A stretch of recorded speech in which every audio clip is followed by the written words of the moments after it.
Hello and welcome to Citizens Forum. This is being filmed on Wednesday, August the 20th in Victoria. I'd like to start by thanking our volunteer crew and the Shaw staff that makes it all happen. The first part of Citizens Forum is always the Walter and Jack Show. We're going to start off by talking about, I actually wrote something down here. It's only going to take a minute to read. It's called The Mount Polley Inquiry is a Cover-Up. After only 2 weeks, it looks as if the mining industry and our corporate politicians and media are successfully sweeping the entire Mount Polley disaster under the rug. Mount Polley may be the single biggest man-made environmental disaster in the history of the province, but that was last week.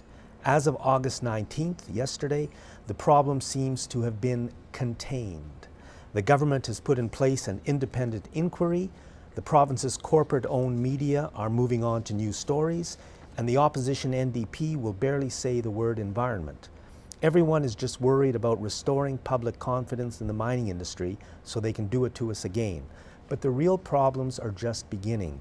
As Stephen Hume wrote in the Vancouver Sun on August 18th, 1,000 tons of arsenic, 625 tons of lead, 5 tons of mercury, and many thousands of tons of other compounds have now been loosed into our environment, and many of these are dangerous at any level of exposure.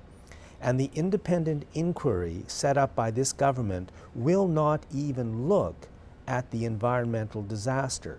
That's the trick that Christy Clark and Bill Bennett are playing on us, without a word of criticism from the corporate media or the NDP. The single biggest environmental disaster in the history of the province is being completely swept under the rug. We're told that the water is safe. We're told by Mr. Bennett that the entire disaster is similar to a mudslide, but the environmental and health problems are just beginning. They will go on for years and decades and perhaps centuries as these poisons circulate through us and our environment. But the people who run the province don't seem to care, because if they cared, the independent inquiry would look into these issues and tell us what's going to happen.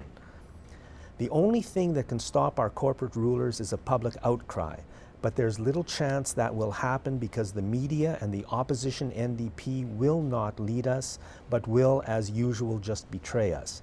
This is just like Fukushima and the BP disaster in the Gulf of Mexico and the genetic contamination of our entire food supply and 100 other things. The corporations are completely out of control, and they are very happy to murder us and destroy our planet as long as profits continue flowing into their pockets. We need to change our ways. We've got to reduce our consumption and use less of everything. That's what this incident and 100 others are telling us, but we're being betrayed by our leaders. Can we overcome them and try to save ourselves and our planet? This is a matter of life and death now. Can we do it? We're going to put a phone number on the screen. The phone number is a central government number for the provincial government. You can ask for the number. When you phone that number, you can get the number for your MLA, you can get the number for Bill Bennett, you can get the number for Premier Clark, you can get the number for John Horgan. Call them up, call your local media if you want to, and just see what happens. Well, Jack, my first reaction, it is a massive, massive catastrophe. And it's going to unfold over decades now as those heavy metals and all those toxic substances are going to keep on getting into the water systems. The salmon, who's so exquisitely linked to the natural environment, their fertility and everything has to go down. You're just going to see this unfolding degradation of all the river systems, starting there all the way down the Fraser to the mouth of the Fraser and into the ocean. But, you have a situation, we've talked about it so many times, but I think the best way to cover up a crime is to have the perpetrators of the crime do an investigation, and that's what the government's going to be doing. We have a situation where they're going to call this an independent inquiry, or they'll call it a commission. But you can be guaranteed that they'll narrow up the parameters of the investigation to such a point that the real things, the real causes, just always seem to be slightly outside the parameters of the investigation.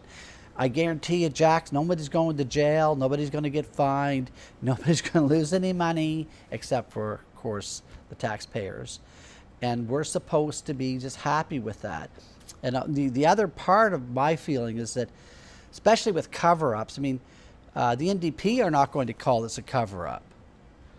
They're going to go and say the right things, and John Horgan's going to, be saying how awful the Liberals are for not getting inspections and stuff like that.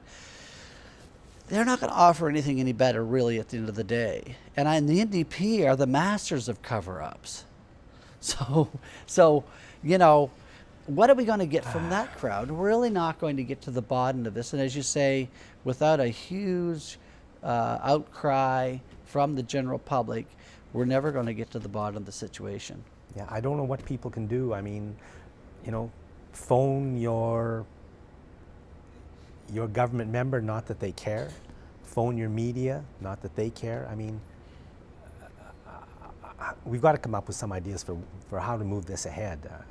Focus on democracy. Focus on media. That's all I can suggest. You wanted to talk about, was it? Well, we had a couple of things. We were talking about amalgamation, because amalgamation is in the local media these days, and I think one of the reasons why a lot of these developers and all these think tanks are now thinking that it's a good time to talk about amalgamation. Of course, they want to get it on the ballot in the upcoming municipal elections, but I think what's happened is this little municipality of Esquimalt and one brave mayor has stood up against this development for this crazy sewage treatment concept that never flew scientifically, and certainly was an incredible boondoggle financially. But because they couldn't control this mayor of Esquimalt, whose name escapes me, Mayor Desjardins, was it? Mayor Barb Desjardins, yeah. And the council, the whole city council in Esquimalt. And they all should be getting medals. By the whole region should be congratulating them for saving us from $1 billion mistake. But the developers aren't too happy, and there's a lot of other people that could have made a lot of money off this are not happy, and they seem to have some influence on the local media, and all of a sudden we're talking about amalgamation again. The thing is, if you go and look at amalgamation in other cities, and I did a brief review of what happened in Halifax when they amalgamated Dartmouth and Bedford and some of these other municipalities around, taxes shot up, services went down. The city government became more and more distant from the public because they're a bigger operation. Yeah. And in Toronto, we have, which is like the third or fourth largest city in North America now because of all these amalgamations, you just get a whole array of situations where larger municipalities, and this will happen in Victoria for sure, the large municipalities will dominate in an amalgamated situation where they have the largest populations. So smaller municipalities like View Royal or Colwood or Langford will become kind of like poor second cousins in the deal. And the larger municipalities like Saanich or Victoria, will have control. And in the end, you could easily get an idea like this crazy sewage treatment idea. You could get it rammed through because you don't have as many politicians to buy off. They can gerrymander the system a lot easier with a smaller council. Not to say, by the way, that these other small city councils don't get manipulated and controlled. They certainly do, but they're a lot closer to the people. The people know these. The electorate know who they elected. They can see when they turn, and also they all start spouting the corporate line. And I could name a lot of names, but we've seen this happen time and time again. But they have more control over that from happening when they have smaller municipalities. And I think, add it all up, I think amalgamation is just a terrible idea. We do need better coordination with the police and with the fire. I have to agree with that with the firefighters. We need better coordination. For some reason, they can't figure that out. I don't know why. But Other than that, we don't need amalgamation, in my view. Well, I agree with what you said that Esquimalt has saved us from $1 billion. I won't call it a mistake because I don't think it's a mistake. I think it's more deliberate than a mistake. Oh, absolutely. But Esquimalt has saved us from that, and as you say, all of a sudden amalgamation is back on the front burner, because if we were amalgamated, then the power structure would have pushed through this That's right. stupid sewage treatment plan. And if we amalgamate, it will professionalize the politicians. You'll get a smaller group of politicians. Yeah. It will take more money to elect them. They will be less responsive to people. I mean, it's bad enough now. I mean, I live in Victoria. It's a Yeah. nightmare in some Yeah. ways. But it's only going to get worse. Now, but if amalgamation works, if it is better government, then I won't oppose it. I'll support it. But I'm like you. I don't think that's what's going to happen. I just want to read the question that's going to be asked in Victoria. The question that's going to be on the ballot in Victoria about amalgamation is this, if I can find it. Yes. Are you in favor of reducing the number of municipalities in Greater Victoria through amalgamation? Now, with that question on the ballot, I might very well vote yes, because maybe Colwood and Machosen want to amalgamate or something, but what they don't, and I think the question is set up to get the answer yes, because if people vote yes, then the people who run this city and the media, especially CFAX, who wants amalgamation, are going to say people voted yes, they want amalgamation.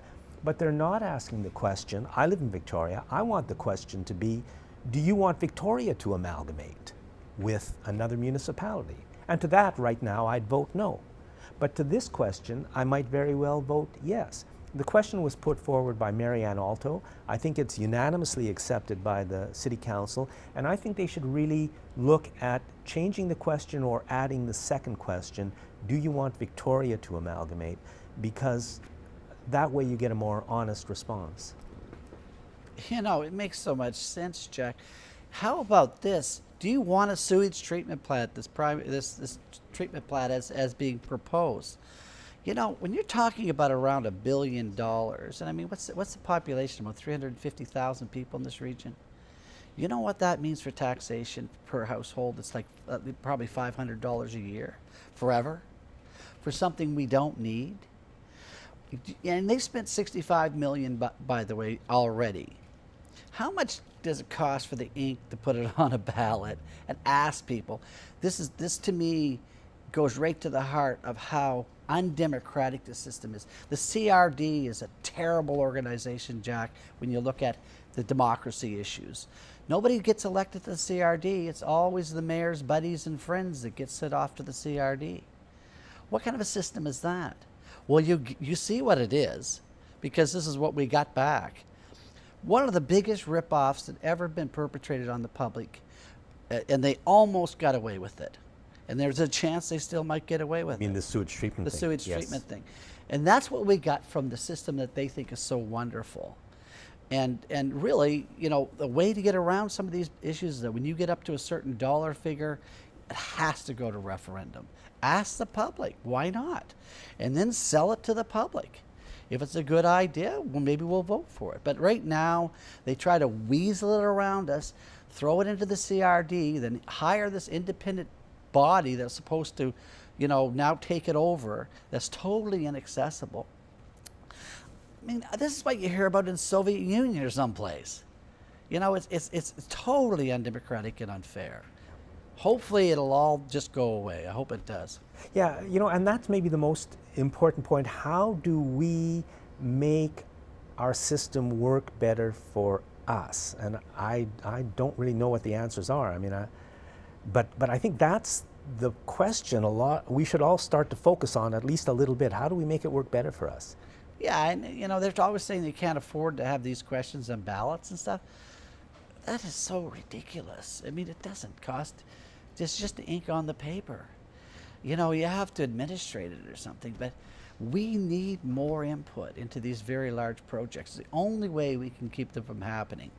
Otherwise, you're always going to have, You have the CRD, this unelected group. Nobody really knows what the CRD is, by the way. And they have like, they think they're up around 1,000 employees now. This is becoming a fairly big entity, and it's going to start costing us a heck of a lot of money. The only way to get them under control is to make them elected. Let's face it. You want to run for office, you want to be on the CRD, put it on the ballot. We'll vote for you or not. And they've got to start watching out over their senior staff. And instead Yeah. of following the senior staff, the people we elect are supposed to be running the senior staff. It's the other way around, which is a big problem, because senior staff seems to have an agenda that's not necessarily the agenda that's best for the people of the city. It's a corporate agenda. It works wonderfully if you're a developer, or if you're a big interest player, if you're going to provide sort of services or do the construction for these things. All of a sudden it's in their interest. I can't blame them. If I was running a big business like that, I would be in there trying to influence the politicians too. But that's not their job to mitigate that. It's our job as citizens to demand more. Well, these guys got to go to bat for us. We elected them. What's so hard to understand here? You know what I mean, Jack? Why is it they're always cozying up to these guys? No, they're working for us. And they have to go and get a good deal. And they're just not doing it. Yeah. Boy. Yeah. Why aren't our schools open at night for community activities? So I wrote this down this morning, and the answer is because they, in quotation marks, don't want community activities in our schools at night and the schools being open. They being the corporations, and what they want is you shopping in their malls and watching their very increasingly twisted and demented stuff they put on television and on the radio. And you know, why can't our schools be open at night for people to go down, play some badminton, have some classes? You know, the money's there. They pretend it isn't, but the money's there. And really, those are the kinds of issues that are of a lot of importance. I think we'd have better communities if... Oh, absolutely. Yeah. And we got to get away from front of our computer screens and away from the front of our smartphones or whatever they are. And we just got to get away from our TV sets. We're thinking we're connecting to the world, but we're not. We're becoming more and more alienated. And our thought processes and everything are becoming more and more twisted, because we are being manipulated by very large corporate interests. As simple as that. People start getting together and just having little chats about this and that. You know, they start figuring things out pretty quickly, and that's not in the interest of those people that want to have these, that have the agenda, let's say. Yeah. Moving on. Well, we should mention something about the teachers, Jack. You got to support the teachers. I mean, they're right now the teachers union and the province are in closed door negotiations. They have Vince Reddy, a well-known mediator, watching over this at this time. He's not really saying he's the official mediator. They're trying to hammer out a deal, and it's tough times for teachers, and especially part-time teachers and parents, single-parent teachers, and things like that. There's been a few months now without a paycheck, and it's starting to really hurt. So we hope that some sanity will come back into that process, but it's still boiling down to the teachers having their right to negotiate working conditions in their schools. And the government ripped that out of their contract 10 years ago or more, and they've never had it since. And it, you know, without the ability for the workers to negotiate working conditions, you really don't have a union. It's not really a union that has the ability to really have the oomph to negotiate fairly. The government's stolen that from them. 2 rulings in the Supreme Court of BC has told the government that they can't do that. They're bound and determined on doing that. And this is just another corporate agenda. You know, they want to smash this union. Let's not kid around.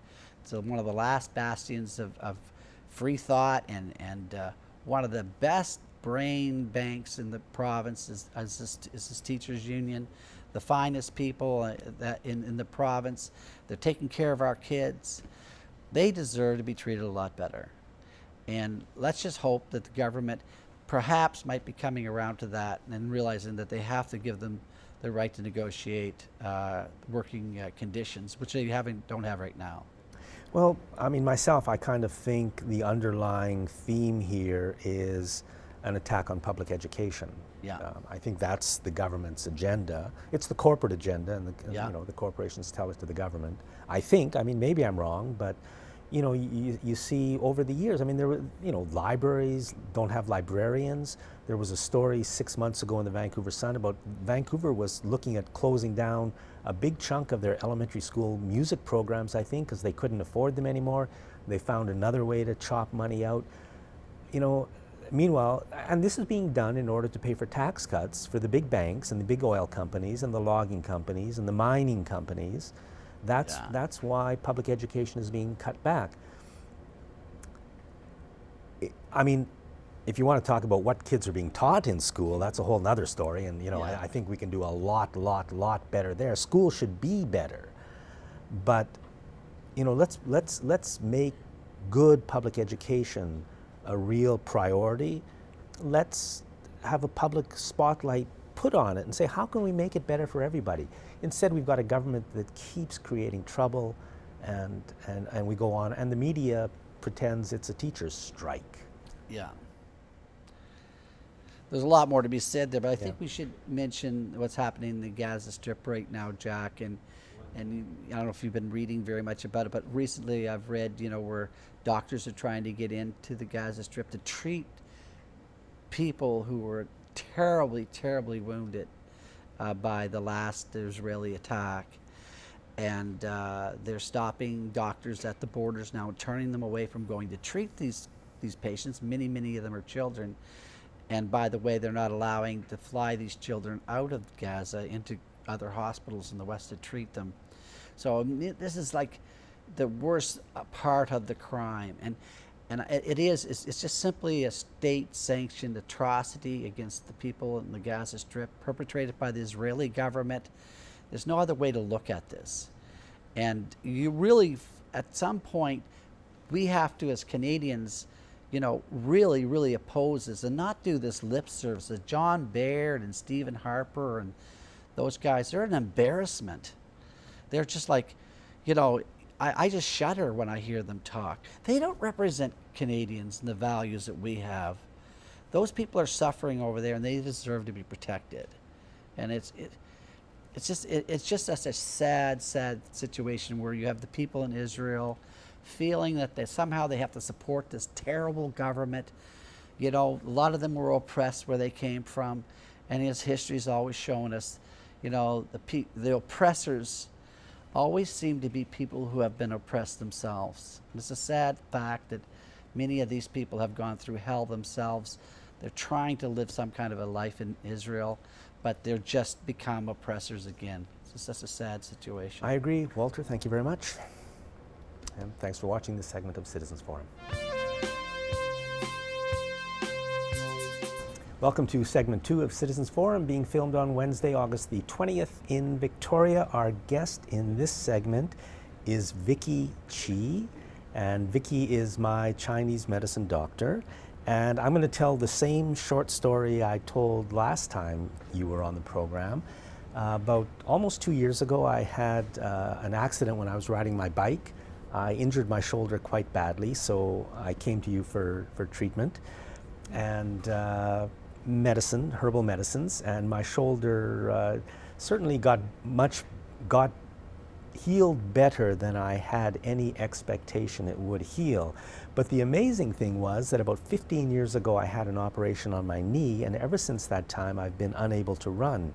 And after the treatment for my shoulder, my knee got quite a bit better, and I was once again able to run. So that's an indication of the kind of stuff that Chinese medicine can sometimes do. So Vicky, last time we talked about breakfast and Yes. and especially about cold foods and cold energy. Yes. So maybe you can go into that. About the cold food and cold energy. Yeah. As we know, when we observe the nature, we can tell according to the rules of nature, talk about the seasons. Yeah, everybody would like to have more summer and then winter. Yeah, maybe only a little bit exception. Yeah, but most people would prefer more sunshine. Yeah, less snowing or raining, right? Yeah, that shows the nature. The rules of the nature is we wanted to have more warm energy.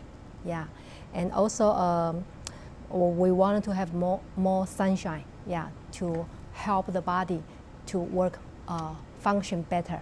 Yeah, and also we observe the nature like animals. Some animals in a very cold area, they have to grow more fur, right, to protect the heat inside the body to survive.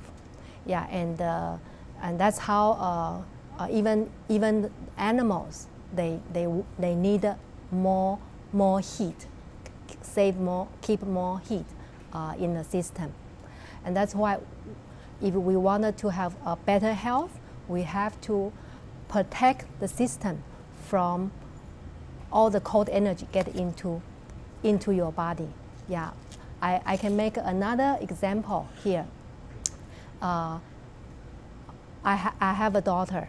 Yeah, when my daughter is very, just when my daughter is a baby, when I hold my daughter, I feel so hot because the baby is so warm, right? From head to toe, so warm, and I was almost sweating, yeah, by holding my daughter. But when we are getting older and older, usually older people, they feel colder, right? Either hand colder or feet feel colder and colder. And after we die, when you touch the dead body, it's ice cold, yeah. And that really tell us a truth. The truth is the body, if you wanted to have a healthier body, we needed to protect the body from all the cold energy to get into the system. Yeah, that's why the Bible of three Chinese medicine Bible, one of the Bible of three of the Chinese medicine, the name of the book called Getting Sick from Cold Energy. Yeah, that's one of the three Bibles in Chinese medicine history.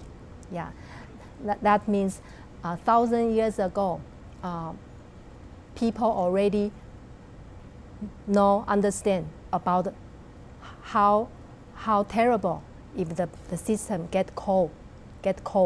Yeah, and so I am sure, Jack, you don't want to have people tell you, oh, Jack, you are a cold blood, right? Yeah, I'm sure you want people to say, oh, I have a warm blood.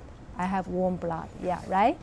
So in terms of, for example, food, breakfast. Yes. I think a lot of children in this country, as I used to many years ago, you start off your day with cold milk and cold cereal. Yes. Or a lot of people will have a smoothie, which is often also cold. Yes. What's the impact of putting that kind of cold food into a system that, in your style of Chinese medicine, warmth is all important? Yeah. If my patient told me they are eating, I will ask my patient, what do you eat for breakfast? Yeah, if they have lots of cold syndrome, including all different kinds of pain or digestion problem or insomnia, okay? or arthritis, I will ask them, what do you have usually for breakfast? If they told me they have cold food, yeah, including any kind of cold food, including smoothie, including cold milk with cereals, including a raw vegetable like a salad, okay, or fruit. We all consider all these food are cold. They have lots of cold energy in the food. Yeah. So I would suggest them, if you wanted to change your health for the rest of your life, you have to change your breakfast, yeah, from colder food into warm food or whatever cooked food, yeah.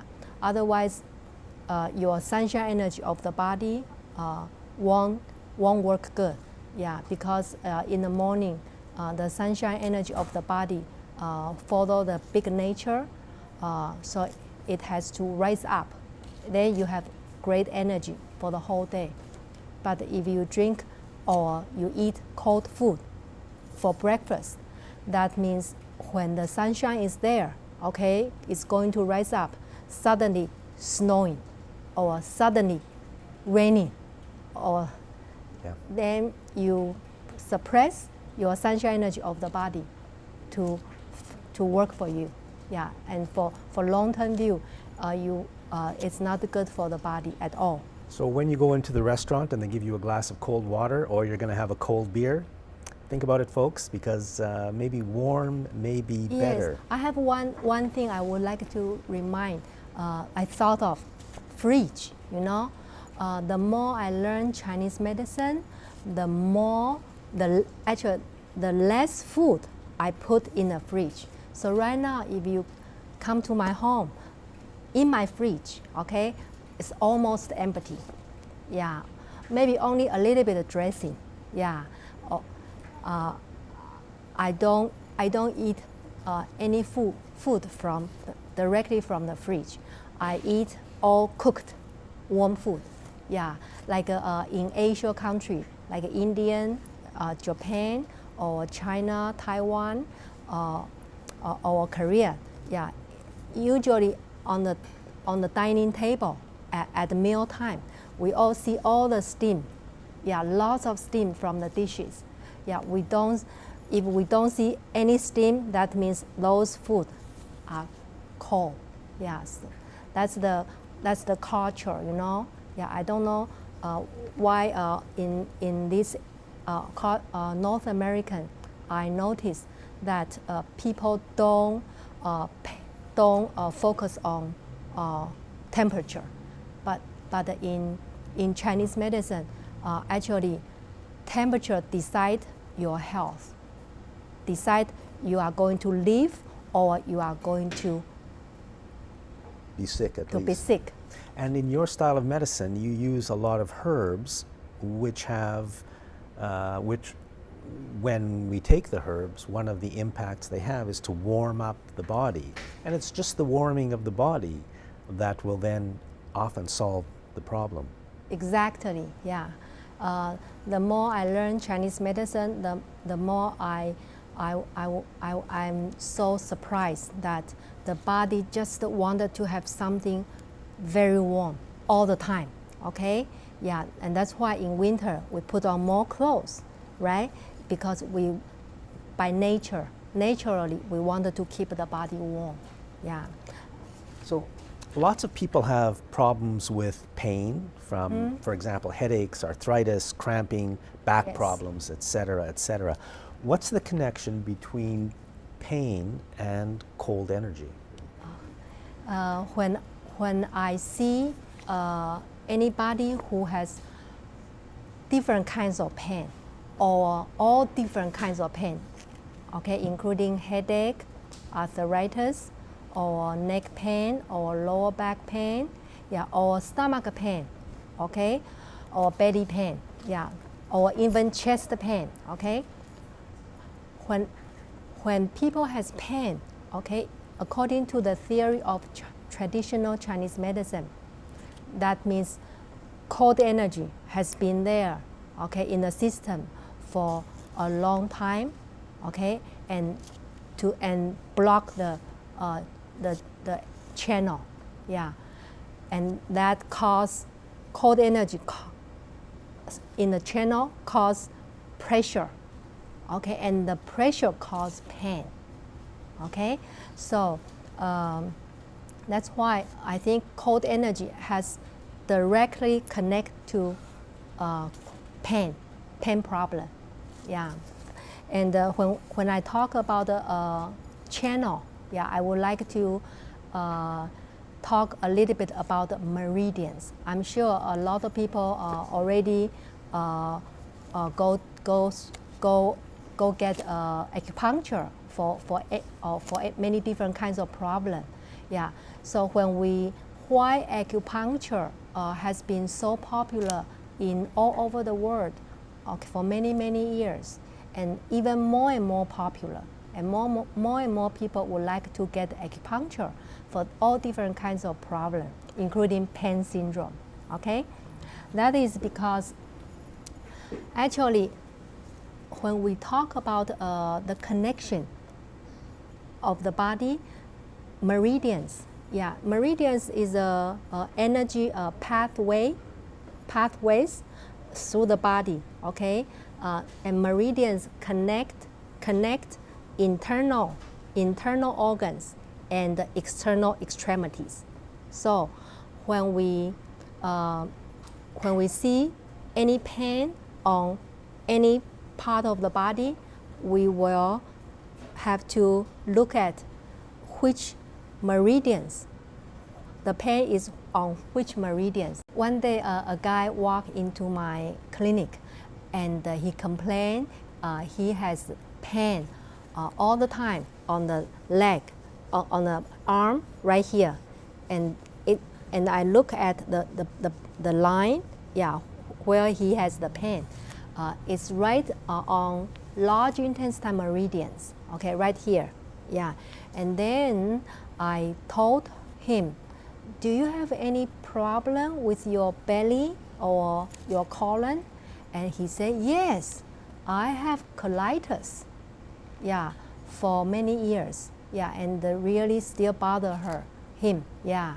So, and that's what I mean, yeah, when we see the pain there, we will see through into the organ, yeah, and see which organ connect to the meridians. So somebody comes in with pain here, but you're not treating the pain here. You end up treating the digestive system because that's where the pain is coming from. Yeah. Yes, mainly I will look for the root. Yeah, if he got the injury, yeah, then that's the only problem here. But if no injury reason, yeah, just the pain here, okay, comes and goes, never really go away, then we have to see through into the internal organ. Yeah. And you treat people mostly with herbs and yes, sometimes with acupuncture as well? Yes, yeah, both. That depends on what kind of problem. In Chinese medicine, in ancient Chinese medicine medical book, it says the first approach for people who has problem is needle. Yeah, that means acupuncture. And if needle doesn't help, then we have to do moxa. Moxa is to give your body heat by a special herb, yeah, from outside. So second approach is moxa. That means needle cannot help, then that means your body is too cold, so you need some heat, yeah, okay, to help your problem. And if moxa doesn't work still, then the third approach will be herbs, yeah. So that means acupuncture work for more surface level problem, and moxa go a bit deeper, but the herbs go even deeper, which means go to the root. And I think you said the most common herbs you use are things like ginger? Yes, ginger, cinnamon, okay, and which are warming herbs. Yes, yes, and another different kind of warm herb. Yeah, a few different warm herb. Yeah. Vicki, believe it or not, we're out of time. Really? Yes, yes. So thank you very much. So fast. So fast. Well, I'll see you next time. And thank you for watching this segment of Citizens Forum. Welcome to the last segment of Citizens Forum, being filmed on Wednesday, August the 20th. I'd like to thank again our volunteer crew and the Shaw staff that makes it all happen. Our guest in this segment is John Farquharson. John is a director of STAG, which is the Sewage Treatment Action Group, and pushing for, that group pushes for what's called the RIGHT plan, which is tertiary treatment, a higher level of sewage treatment, and stopping the CRD plan. John, you wanted to start off by talking about the canceled flyer that was going to be sent out to everybody in Esquimalt, telling them that it would be of great financial benefit to them to do what maybe they didn't want to do. Yeah, that's where I left off last time I was here. The Esquimaltians were going to get a flyer from the CRD advising them that they would have their section of the sewage treatment facility on McLaughlin Point paid for if they were given McLaughlin Point. So the intent there was to clearly go around, do an end run around the elected Esquimalt Council, who had unanimously declined the the site for that particular facility. So they were going to put this to a vote. Should they send this flyer out? So I went down, I did a presentation, and there was two things on the table. One was the process. Should indeed the CRD go and try to do a bribe of the people in Esquimalt, even though their elected representatives had duly given it a thumbs down. Was this a right thing to do? And the other issue was the flyer itself. Was it accurate? Was it misleading? So there were two issues. I went down there primarily to speak to the flyer. Okay, and you went to a meeting CRD of the meeting, CRD. And for those in the audience who have never been down there, if you're a presenter, you get 4 minutes. The green light goes on, and then you speak as fast as you can, and then the orange light comes on at 3:30, and then at 4, the chair always says, "And thank you very much, and the next speaker, please." That's it, right? They never say anything. You never get any questions from the directors. I've done several of these, and I've never ever seen any presenter get a question from any of the directors. Never in my whole life. So I did my... Welcome to Democracy 101. Well, I did my presentation, and I was really focused in on the flyer. This was, extremely misleading. I mean, I can give you example after example. But maybe give us one or two examples. Okay, so here's one, right? It says that some municipalities are now expressing interest in developing their own wastewater treatment systems. This is true, but it isn't some, it's actually the majority. So this would lead you to believe that, a few. Minor point. But then it goes on to say there are cost implications to taxpayers of going it alone without the funding commitments from the federal and provincial governments. Well, on its own, that's a true sentence. But in conjunction with the preceding sentence, i.e. some municipalities, it leads you to believe that these municipalities are going to go it alone without the funding commitments from the federal and provincial governments, which is entirely untrue. Some of these, the majority of the municipalities, are looking at developing a sub-regional plan under the umbrella of the CRD and its commitment of senior government funding. So there's no inkling of them going it alone. And in the brochure, they point out how much that would cost if they lost all the federal funding. Anyways, it was, blatantly misleading. It was terrible. And that's not, unfortunately, it's not uncommon to be getting this kind of material put out by our elected officials and the staff we pay. I mean, you look at it and you can say, well, they're not really telling us the truth, the whole truth, and nothing but the truth. And they should, because they work for us and we pay them. At least they're supposed to work for us. I mean, well, it's taxpayer-funded PR and spin. So it's taxpayer-funded misleading information. To get us to do what they want. To get us to do what what they want. It's And really... you listen to some of the comments of the directors, and they were speaking primarily about the process, i.e., that is going directly to the Esquimalt. One director said that it was morally inappropriate. Now, what's the difference between being morally inappropriate and immoral? I have no idea, but I guess morally inappropriate is a politer way of saying immoral. Okay? Another director said that it was an intrusion, that it showed poor judgment, and that it was outrageous. Another director said that it would destroy intermunicipal collaboration. Another director, these are all different directors, says no means no. Esquimalt has spoken. And finally, another director says representative democracy precludes bribing people. Esquimalt has spoken. So it sounds like a lot of the CRD directors were very strongly opposed to this flyer being sent out. Yeah, on the basis of its, forget what the flyer says, right, whether it's misleading or not. The very act of sending any information out to the people of Esquimalt in an effort to get them to do what the CRD wants is totally outrageous, inappropriate, morally inappropriate, right? So the flyer, I think, got voted down, right? It got voted down at the end of the day. But my experience was a bit unnerving since I finished up with my presentation. I trashed the flyer. I had, examples. It was irrefutable. I used the facts from the flyer. And so at the end of it, the chair, Director Jeff Young, took a deep breath and said that I had grievously misrepresented some of his actions as part of the Victoria City Council, and that I was flagrantly misrepresenting some of the things he had said or done.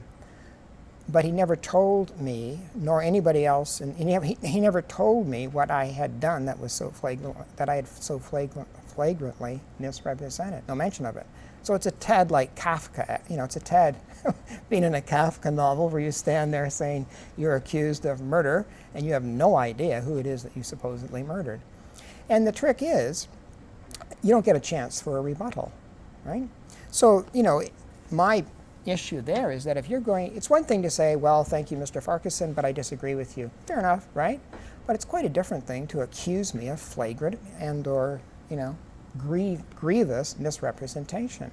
Simple courtesy requires you to identify what it is that I grievously misrepresented or flagrantly misrepresented. And because once they identified the base, the chair had identified the basis of his accusations, it's not so much that I was going to come back and have a rebuttal, but then what it does is it allows other directors to maybe take up my cause, if you will, and go to bat for me later on. Because they get as many rounds as they want. They don't just get, 240 seconds and have to sit down. But nobody knew what the chair was referring to. Can I ask you, where does this all stand now? Because it seems like, and I think this is a very good thing, it seems like the CRD's plan to spend $800 million on a secondary sewage treatment system that will probably do us no environmental good, that plan is now, hopefully, I'll say, dead in the water. I could be wrong, in terms that maybe it is good environmentally and maybe it isn't dead in the water, but that's what I think.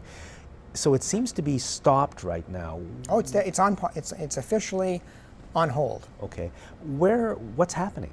What's happening now is that as of Monday night, Oak Bay has now joined the other 5 of the 7 municipalities. So now there's 6 of the 7 municipalities actively examining options to a centralized secondary plant on McLaughlin.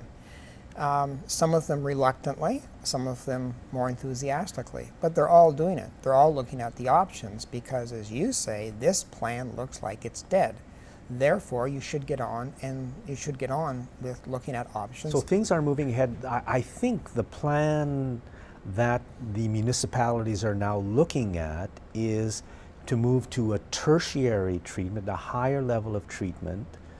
Than a distributed tertiary system. And distributed means instead of one big plant, you have several smaller ones. Do you have any idea what the number is of several? I've heard numbers from anywhere between 7 and 12. Once you get north of 12, then you run into, I think, some severe cost implications. Okay, but 7 to 12 is... But anything that I've read, it always seems to come in, the most common figure is around 7 or 8. There could be one, like the west, as I've mentioned, the West Shore communities, the west side communities of Esquimalt, Langford, View Royal, and Colwood.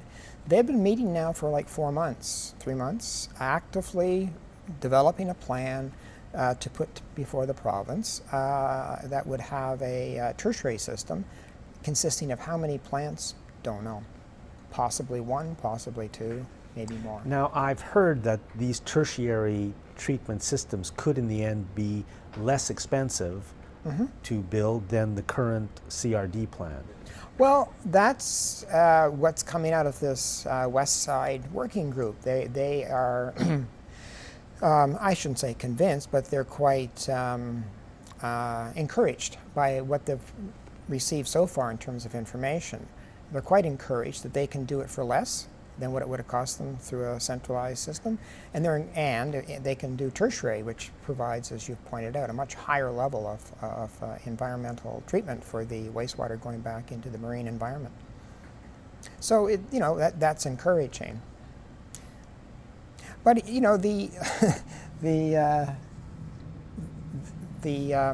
go back to the chair again. I don't want to beat up on the chair, but what was particularly disconcerting is here is somebody who in the past had taken such a, had railed against the use of, public relations spin during the Johnson Street Bridge referendum. And he was the only one who took offense at what was being put out, funded by the taxpayers, to convince them to vote for the referendum, all under a policy that dictated that the information should be balanced and objective. So they totally violated their own internal policy with respect to communication. But he was the one. He was just a real champion. And all of a sudden, he's the only one. The vote was 12-1 against sending the flyer out.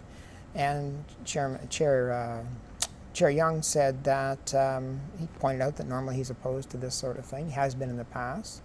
But he felt that there was a new world had dawned on May 27th when the Minister of the Environment had sent a letter saying that essentially, local municipalities could have a veto over what goes into their backyard. And that's when she refused to step in and tell override Esquimalt's, duly elected council from saying no to the CRD for the McLaughlin point. I live in Victoria, so do you. So what is Victoria looking at doing right now? Well, they're attending, as far as I know. They have representation at the West Side 4 group. Okay. And they're there, I think, to get informed as to what's possible and how much it costs and all of that sort of thing. Okay. How about Saanich? Saanich is the 7th. 6 are looking at options. Saanich, as far as I know, is not looking at options. So they're they're sticking to somehow getting Esquimalt and/or another centralized site for a centralized secondary facility. Now, where that's going to be, I have no idea. But so miraculously, it looks like we may yet escape a disaster, or who knows, maybe we're heading into another disaster. But I mean, from the beginning, I've been very concerned about the CRD's sewage treatment plan, and it looks like now at least that one is not going to happen. Well, if it's still alive, it's on life support, it's brain dead, it's in a semi-vegetative state. I just can't see it coming back. Now, I think you and I maybe disagree on the position of another group called Arrest. And their position is, and it's one I agree with, that it's very possible that because of the situation we're in, we're not on a river, we're not on a lake, where you have very limited amounts of water that sewage is being put into. We're in a situation where, just by good fortune, nature and the ocean may be doing as good a job as we can possibly do, even with a tertiary system. So, I mean, I think that's something we could look into as well, because it's very possible that we cannot do a better job than what nature is doing for us at this point in time. Yeah, that's the opinion of, I think, all of the marine scientists up at the University of Victoria. I think that's the opinion of all of the scientists who work for the CRD, in terms of there's a negligible damage being done to the marine environment under the current system. And there's a group, the arrest group, are pushing for an exemption from the federal government. I don't know what they're up to lately, but some notion of suing the federal government and pointing out that in North America there are, I don't know, several cities that have a similar setup that we do on the coast with, great currents doing the job, providing secondary treatment, but in a marine environment as opposed to a land-based environment. And they received, exemptions from their federal government. But so that's what the arrest group is all about. I've come to the conclusion that that's not going to go anywhere, and that I'm a very pragmatic person, and I'd prefer to get on with it. And if we are going to spend, $1 billion, let's provide the best possible system that we can. And that's why I'm in favor of a decentralized, distributed tertiary system. Yeah, so we seem to be at least choosing between two different options now. One is maybe to look at whether the science says we need anything, but if we do, let's make sure we're getting the best and cheapest system possible. John, we've only got about a minute and a half left. Anything else you'd like? There's amalgamation, there's the upcoming election. Let me tell you one good bit of news on the sewage front. Okay. So at the September meeting, the staff have been directed to come back with what they call an options study report, which would mean they would somehow put together maybe $300,000 to study the costs of alternative systems to what's currently proposed. So that's encouraging. They're going to actually put some money into looking at what a distributed tertiary system might look like, how much it's going to cost, the regulatory implications, and so on and so forth. So that's good news. Okay, yeah, that is good news. It should have been done a couple of years ago. It would have been better news. Yeah, I agree. The upcoming election. Well, you know what issue is going to be out there? I'll tell you. Sewage is going to be a big issue. I wish we'd had this thing settled out, but it's going to be a huge issue, and I think that you can begin to see some changes in different stances by the different politicians as Labor Day approaches, which always seems to be the day that things officially begin because the elections are in November. And so you'll begin to see people's, candidates' stances on the sewage issue and others begin to, as they say, firm up. But right away you can see people who had for years been associated with pushing McLaughlin, pushing a centralized secondary, now beginning to sort of see the light, so to say. I want to congratulate the people of this city because really it's been the work of thousands of people doing many, many different kinds of things that have forced a stop to what really does not seem like a good plan. And it seems like at least we're hopefully moving in more positive directions. Hope, hope, hope. Yeah, very encouraging. Yeah. John, thank you very much. My pleasure. Thanks for having me. Thanks to everybody who worked on that issue, and thank you for watching Citizens Forum.